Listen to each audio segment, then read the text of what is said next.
Hey, and welcome again everybody. In this tutorial we're going to talk about variables. Well, variables are kind of boxes where you can store your data. Like boxes can be found in too many sizes, so do variables. But for variables we say types. There are 5 main types of variables. Char stores character values. Int stores integer or whole numbers. Float fractional values. Double very large or very small numbers. And void represents the absence of type.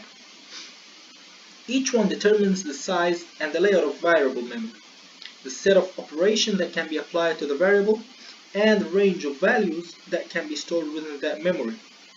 The name of variable can be composed of letters, digits, and underscore character, but it must begin with either a letter or an underscore. Notice lowercase letters are different from the upper ones because C is case sensitive.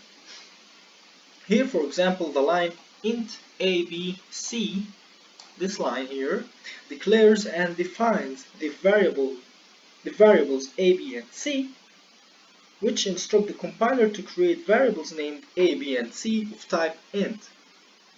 Variables can be also initialized in their declaration, like here, int a equals 1, b equals 2, and etc. for this example. C programming language also allows to define various other types of variables, like pointer, array, structure, and etc.